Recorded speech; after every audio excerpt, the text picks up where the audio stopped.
एक बार एक प्रसिद्ध महात्मा के पास एक व्यक्ति आता है और कहता है, महात्मन, मुझे आपसे एक प्रश्न पूछना है। महात्मा ने कहा, पूछो, क्या प्रश्न है तुम्हारा? व्यक्ति ने कहा, हम सभी लोगों के पास 2 हाथ, 2 पैर, एक दिमाग और 24 घंटे का समय होता है, लेकिन कुछ थोड़े से लोग बहुत ज़्यादा सफल हो जाते हैं। सभी उनकी इज्जत करते हैं, उनसे दोस्ती करना चाहते हैं, उनके साथ समय बिताना चाहते हैं, लेकिन ज़्यादातर लोग सिर्फ सफलता की चाहत लिए और एक सामान्य सा जीवन जीकर ही इस दुनिया को अलविदा बोल देते हैं। तो आखिर ऐसा क्यों होता है? क्या फ़र्क है इन दोनों प्रकार के लोगों में? व्यक्ति का प्रश्न सुनने के बाद महात्मा मुस्कुराए और बोले, सफल और असफल व्यक्ति में केवल एक ही चीज़ का फर्क होता है और वो है उनकी आदतें। तुम हर रोज़ क्या चुनते हो, इसी से निश्चित होता है कि तुम क्या बनोगे। अगर तुम आराम, आलस्य और छोटे कामों को चुनते हो तो असफलता निश्चित है, लेकिन अगर तुम हर रोज़ मेहनत, अनुशासन, लगन, चुनौती और मुश्किल कामों को चुनते हो तो तुम्हारी सफलता भी निश्चित है। लेकिन दुर्भाग्य से ज़्यादातर लोग अनजाने में ही अपने आसपास के माहौल, माता पिता और लोगों की वजह से ऐसी आदतों और दिनचर्या के साथ बड़े हुए हैं जो उन्हें सफल होने से रोकती है और ऐसा इंसान नहीं बनने देती जैसा वो बनना चाहते हैं। ज़्यादातर लोग सिर्फ खाने, पहनने, घूमने, छोटे मोटे काम करने और फिर मर जाने तक के बारे में ही सोच पाते हैं, क्योंकि वो लोगों को यही सब करते देखते बड़े हुए हैं। तो ऐसे लोगों की ज़िंदगी में चमत्कारिक बदलाव केवल तभी आ सकते हैं जब वो अपनी सोच, दिनचर्या और रोज़ की आदतों में बदलाव लाएं। व्यक्ति ने कहा, महात्मन, आपने आदतों के महत्व के बारे में बात की, तो क्या आप मुझे ऐसी 5 आदतों के बारे में बता सकते हैं जिन्हें अपनाने से मैं न केवल आर्थिक रूप से सफल बनूं, बल्कि शारीरिक और मानसिक रूप से मजबूत बनूं, समाज में मेरी इज्जत हो, लोग मेरे काम से प्रेरणा लें और आने वाली पीढ़ी के लिए मैं एक अच्छा उदाहरण पेश कर सकूं? महात्मा ने कहा, बिल्कुल, आज मैं तुम्हें जिन 5 आदतों के बारे में बताने जा रहा हूँ उनका प्रभाव तुम्हें तुरंत नहीं दिखेगा, लेकिन अगर तुम इन 5 आदतों को अपने जीवन का हिस्सा बना लेते हो तो तुम दुनिया के 99% लोगों से हमेशा आगे रहोगे और सफलता तुम्हारे कदम चूमेगी। महात्मा ने कहना शुरू किया, पहली आदत, अपनी सुबह का नियंत्रण अपने हाथों में लो। हर सुबह हमारे पास 2 विकल्प होते हैं।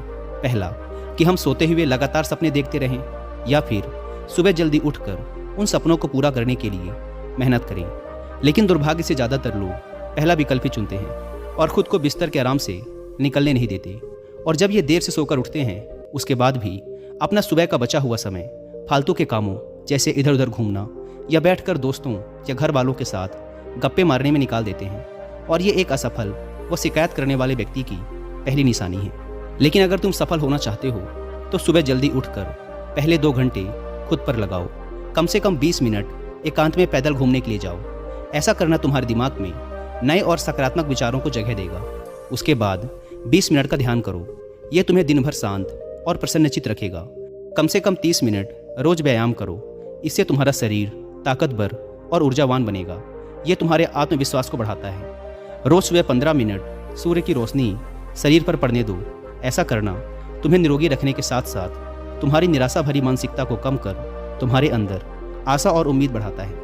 रोज सुबह कम से कम 30 मिनट से 1 घंटे का समय उस काम के बारे में पढ़ने या सीखने में लगाओ जिस क्षेत्र में तुम सफल होना चाहते हो। रोज सुबह के 1 घंटे का यह अभ्यास तुम्हें उसी क्षेत्र में काम कर रहे अन्य लोगों से बहुत आगे लाकर खड़ा कर देगा।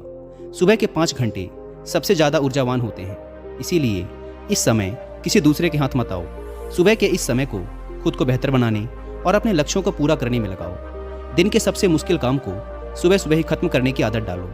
ये आदत तुम्हें चिंता मुक्त और मन को हल्का रखेगी। अपने सुबह के कुछ घंटे सफल बनाओ और ये तुम्हें सफल बना देंगे। लेकिन दोस्तों, सुबह जल्दी उठकर इन आदतों को अपनाना इतना आसान नहीं है। इसके लिए पहले हमें अपना माइंडसेट डेवलप करना पड़ेगा। और सुबह जल्दी उठने के लिए आपके माइंडसेट को डेवलप करने में आपकी हेल्प करेंगी 2 बुक, जिसमें से पहली बुक का नाम है द मिरेकल मॉर्निंग और दूसरी बुक है द 5 AM क्लब। ये दोनों ही बुक्स हमें सिखाती हैं कि दुनिया के सबसे सफल लोगों का मॉर्निंग रूटीन कैसा होता है और कैसे हम भी इस रूटीन को अपनाकर अपने जीवन में चमत्कारिक बदलाव ला सकते हैं। लेकिन अगर आपके पास इन दोनों ही बुक्स को पढ़ने का टाइम नहीं है तो अब आप हिंदी में इनकी बुक समरी भी सुन सकते हैं कुकू FM ऐप पर। कुकू FM, जो कि इंडिया का सबसे बड़ा ऑडियो बुक प्लेटफॉर्म है, उसके पूरे साल भर का सब्सक्रिप्शन पड़ता है 399 रुपीज़ का। लेकिन अगर आप WI50 कूपन कोड अप्लाई करते हैं तो पहले 250 लोगों के लिए यह प्राइस घटकर हो जाएगा सिर्फ 199 रुपीज़ का, वो भी पूरे साल भर के लिए। ऐप को डाउनलोड करने की link description and first comment पर मिल जाएगी। महात्मा ने कहा, दूसरी आदत, हर किसी के लिए हर समय उपस्थित रहना बंद करो। अगर तुम हर किसी के लिए आसानी से उपलब्ध हो जाते हो तो इसका मतलब है कि तुम्हारे जीवन में कोई बड़ा लक्ष्य नहीं है। ऐसा करके तुम लोगों की नज़रों में अपना मूल्य खो देते हो। लोग तुम्हें गंभीरता से नहीं लेते। इसीलिए ऐसे इंसान को अपना समय देना बंद करो जो तुम्हारी इज्जत नहीं करता और तुम्हें फालतू इंसान समझता है। ध्यान रखो, अगर हर इंसान अपनी मर्जी के अनुसार तुम्हारे समय का उपयोग कर रहा है और तुम सभी के लिए आसानी से उपलब्ध हो तो तुम कभी भी एक प्रभावशाली व्यक्ति नहीं बन सकते। तुम्हारी इस कमी की वजह से लोग तुम्हारी अच्छाइयों पर भी ध्यान नहीं देंगे और तुम्हें हल्के मिलेंगे। लेकिन इसकी जगह अगर तुम समझदारी के साथ अपने समय का सही उपयोग करके अपने लक्ष्य की तरफ बढ़ते रहोगे तो लोग तुम्हारी इज्जत भी करेंगे और तुमसे प्रेरणा भी लेंगे। ध्यान रखो, सूरज की अनुपस्थिति में ही लोग उसकी कीमत को जान पाते हैं। जितने लंबे समय तक बरसात के बादल रहेंगे उतनी ही ज़्यादा लोगों के अंदर सूरज को देखने की चाहत बढ़ेगी। गर्मी में ज़्यादा धूप के कारण लोग जिस सूरज को नापसंद करते हैं, सर्दी और बरसात में लोग उसी सूरज का इंतजार करते हैं। लेकिन तुम्हें सिर्फ लोगों को दिखाने के लिए अपनी उपस्थिति को कम नहीं करना, बल्कि तुम्हें कम उपस्थित रहना है, क्योंकि तुम अपने समय की इज्जत करते हो और अपने काम को लेकर गंभीर हो। महात्मा ने आगे कहा, तीसरी आदत, जल्दी निर्णय लेना सीखो। कमजोर विचारों वाले लोग हर निर्णय को लेने में समय लगाते हैं, लेकिन जो उच्च प्रदर्शन करने वाले लोग होते हैं वो जल्दी निर्णय करते हैं और काम पे लग जाते हैं। जल्दी निर्णय लेने वाला इंसान देर से निर्णय लेने वाले इंसान से हमेशा आगे रहता है, क्योंकि देर से निर्णय लेने वाला इंसान जब तक सोचेगा और हर संभावित विकल्प के बारे में विचार करेगा तब तक एक निर्णायक व्यक्ति निर्णय लेकर काम भी शुरू कर चुका होगा और ज़रूरत पड़ने पर खुद को या अपनी योजना को बदल भी चुका होगा। इसीलिए निर्णायक बनो। तुरंत निर्णय करने की काबिलियत होना एक बहुत बड़ी ताकत है, बिना ये जाने कि जो निर्णय मैं ले रहा हूँ वो 100% सही है या नहीं। मुश्किल समय में ऐसे निर्णय लेने के लिए बहुत ही आत्मविश्वास और हिम्मत की जरूरत पड़ती है। लेकिन जल्दी निर्णय लेने का फ़ायदा ये है कि किसी भी समय ज़रूरत पड़ने पर हम बदलाव कर सकते हैं। अक्सर लोग ये कहते हैं कि जानकारी एक ताकत है, लेकिन ये हर समय सही नहीं है। ज़्यादा जानकारी तुम्हें नुकसान भी पहुंचा सकती है। अगर तुम अपना बहुत ज़्यादा समय जानकारी इकट्ठा करने, सोचने और योजना बनाने में लगा रहे हो तो इसका मतलब है कि तुम सबसे कम समय उस काम को करने में लगाने वाले हो। इसीलिए किसी भी काम के बारे में ज़्यादा जानकारी इकट्ठा करने की ज़रूरत नहीं है। कुछ समय लेकर ठीक से सोच लो, लेकिन जब एक बार निर्णय ले लिया तो उसी के साथ चिपके रहो जब तक कि उसे बदलना बहुत ही ज़रूरी न हो जाए। जल्दी लिया गया अधूरा निर्णय भी उस सही निर्णय से ज़्यादा सही है जो समय निकलने के बाद लिया गया है। रोज़मर्रा के ज़्यादातर निर्णय उससे भी कम समय में लिए जा सकते हैं जितना समय हम उन्हें देते हैं। जल्दी निर्णय लेना सीखने का केवल एक ही तरीका है कि जितने हो सकें उतने ज़्यादा निर्णय लो और उनसे सीखो, ना कि सिर्फ जानकारी लेते रहो और सोच विचार कर खुद को एक समझदार व्यक्ति बनने का इंतजार करते रहो। चौथी आदत, सही त्याग करना सीखो। तुम चाहो या ना चाहो, तुम्हें हमेशा किसी न किसी चीज़ का त्याग करना ही पड़ेगा। अगर तुम अपने लक्ष्य के लिए त्याग नहीं करते तो तुम्हें अपने लक्ष्य का त्याग करना पड़ेगा। जब तुम अपना समय बर्बाद कर रहे होते हो तब भी तुम अपने संभावित सुनहरे भविष्य का त्याग कर रहे होते हो। इसीलिए तुम्हें सही चीज़ को छोड़ना आना चाहिए। अगर तुम्हें सफल होना है तो कई बार तुम्हें अपने मित्रों का त्याग करना पड़ेगा जो तुम्हें पीछे खींचते हैं। तुम्हें कुछ समय के लिए अपने आराम, पसंदीदा खाने, घर और रिश्तेदारों का भी त्याग करना पड़ सकता है। लेकिन यह त्याग हर समय आसान नहीं होता, खासकर जब तुम जवान होते हो तो तुम्हें लगता है कि मैं अपने आराम और खुशी को क्यों छोड़ूं। लेकिन सच्चाई यही है कि तुम्हें अपने आज के आराम और खुशी से आगे कुछ नहीं मिलने वाला सिवाय दुख और पश्चाताप के। लेकिन इसका मतलब ये नहीं है कि तुम्हें हमेशा ही त्याग करना पड़ेगा और तुम्हारा पूरा जीवन निराश हो जाएगा।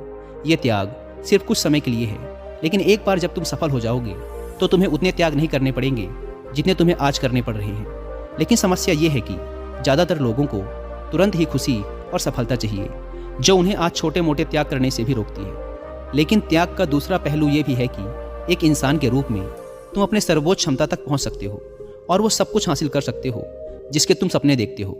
इसीलिए सही चीज़ों का त्याग करना सीखो। महात्मा ने आगे कहा, पांचवी आदत, अनुशासित रहो। जितनी भी बातें अभी तक मैंने बताई हैं वो सब बेमतलब हैं अगर तुम्हारे अंदर अनुशासन नहीं है तो। हर इंसान अनुशासन के महत्व को जानता तो है, लेकिन वो फिर भी अनुशासित नहीं रह पाता। अनुशासन की बातें करना और इसे जीवन में उतारना दो बिल्कुल अलग चीज़ें हैं। लेकिन एक अनुशासित जीवन जीना इतना मुश्किल भी नहीं है जितना यह लगता है। अगर तुम खुद के प्रति ईमानदार हो तो यह बहुत आसान है। तुम हर रोज़ वह काम करना शुरू कर दो जो तुम्हें लगता है कि तुम्हें करना चाहिए, फिर चाहे तुम्हारा वो करने का मन कर रहा हो या ना कर रहा हो। शुरुआत अपने बिस्तर से करो। सुबह जैसे ही नींद खुले आलसियों की तरह पड़े रहने की बजाय तुरंत बिस्तर छोड़ दो। कसरत करो, स्नान करो, ध्यान करो, फिर अपने सबसे ज़रूरी काम करो। अनुशासन हमें हमारे लक्ष्य की ओर केंद्रित रखता है। हमारा खुद पर नियंत्रण बढ़ता है। हम विपरीत परिस्थिति में भी खुद को शांत रख सकते हैं। अनुशासन एक धागे की तरह होता है, जितनी बार लपेटोगे उतना मजबूत होता चला जाएगा। अनुशासन की कमी हमारे आत्मविश्वास को भी कमज़ोर बनाती है, और कमज़ोर आत्मविश्वास के साथ कोई भी इंसान अपना सर्वश्रेष्ठ नहीं कर सकता। इसीलिए अपने अंदर की कमजोरियों के खिलाफ लड़ते हुए रोज़ अपने अनुशासन को मजबूत करते चले जाओ, क्योंकि अनुशासन के द्वारा ही दूसरी अन्य आदतों का अपनी सफलता के लिए उपयोग किया जा सकता है। दोस्तों, उम्मीद है कि वीडियो पसंद आई होगी, और जाने से पहले एक बार फिर याद दिला दूं कि कुकू एफएम पर the miracle morning and the 5 AM club book की हिंदी में बुक समरी सुनना ना भूलें। ऐप की link description and first comment पर दी गई है।